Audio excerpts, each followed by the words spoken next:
Guys, আসসালামু আলাইকুম। আজকে আমি তোমাদের সাথে দেখাবো আমি এই পাঁচমিশালি শাকটা কি করে ভাজি করি। আমি চিংড়ি দিয়ে ভাজি করি, কিন্তু এক একজনের রান্না এক এক রকম হয়ে থাকে। তাই আজকে আমি আমার রান্নাটা দেখাবো, আমি কিভাবে রান্না করি। ঠিক আছে, তা নাও শুরু করা যাক। প্রথমে আমি একটু তেল গরম করে নিলাম কড়াইয়ের মধ্যে। এরপর দিয়ে দিব কয়েকটা চিংড়ি, ছোট চিংড়ি।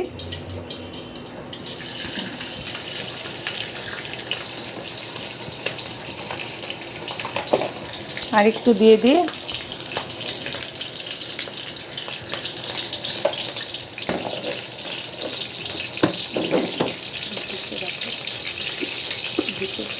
চিংড়িটা এখন ভালো করে একটু বাদামি কালার করে নিই।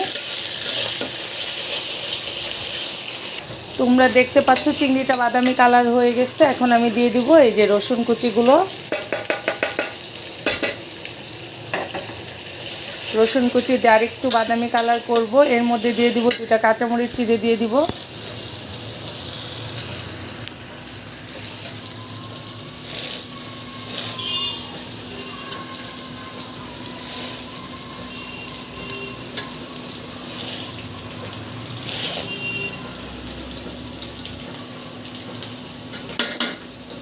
দিয়ে এবার আর একটু বাদামি কালার করব।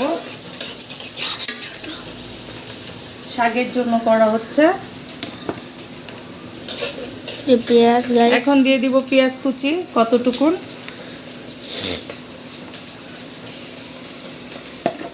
দুই চামচ হাত দিয়ে, তারপরে আরেক চামচ মানে আরেকটি একটু হাতে কোপ দিয়ে। এখন আমি এটাকেও একটু ভালো করে ভাজবো। এখন আমি দিয়ে দিব এর মধ্যে 1 চামচ লবণ,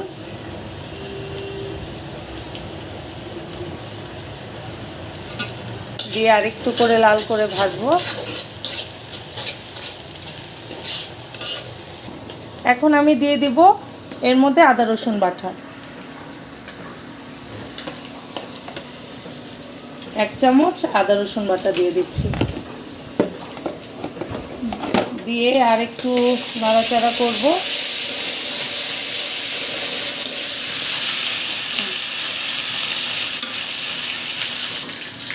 এখন আমি দিয়ে দিব তোমার মরিচের গুঁড়া,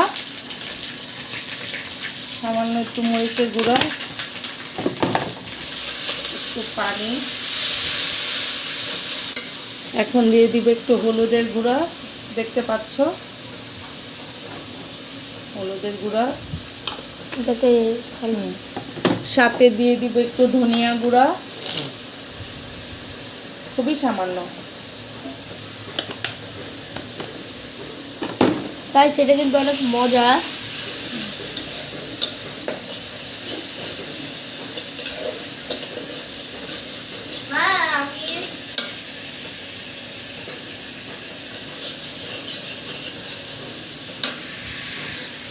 এখন আমি মশলাটা ভালো করে কষাবো।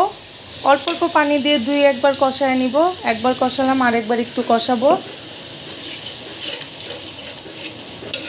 এটা যখন তেল তেল হয়ে যাবে, এরপর আমি শাকগুলা দিয়ে দিব। মশলাটা একটু কষা।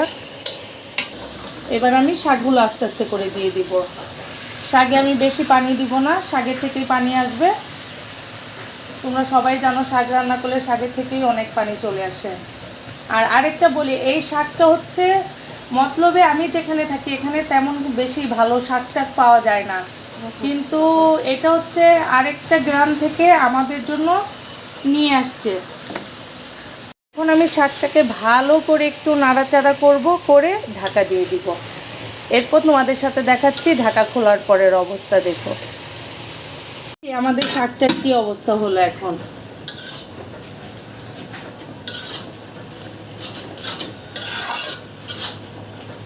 দেখো, শাক থেকে বললাম না, শাক থেকেই অনেক পানি চলে আসবে। আমি কিন্তু পানি দিই নাই, দেখছো শাক থেকে কত পানি চলে আসছে। এখন এই পানিটা শুকানো পর্যন্ত শাকটা রান্না করব, কিন্তু আমার মনে হচ্ছে কি তেল একটু কম। আমি আরেকটু তেল ব্যবহার করব। শাকে আবার একটু তেল ভালো না হলে না ভালো লাগে না খেতে।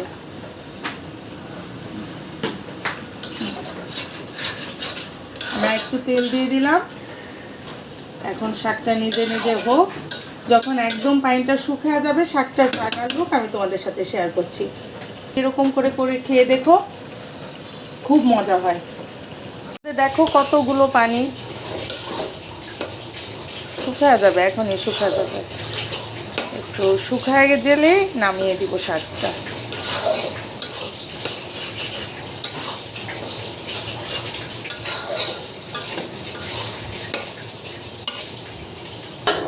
এই হচ্ছে শাকের ফাইনাল লুক।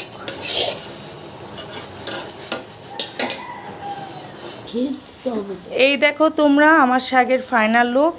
তোমাদের যদি আমার রেসিপিটা ভালো লেগে থাকে, তোমরা অবশ্যই নীরা খন্দকার যে চ্যানেলটা আছে সেটাতে লাইক, সাবস্ক্রাইব, শেয়ার সব কিছু করে দিও প্লিজ প্লিজ প্লিজ।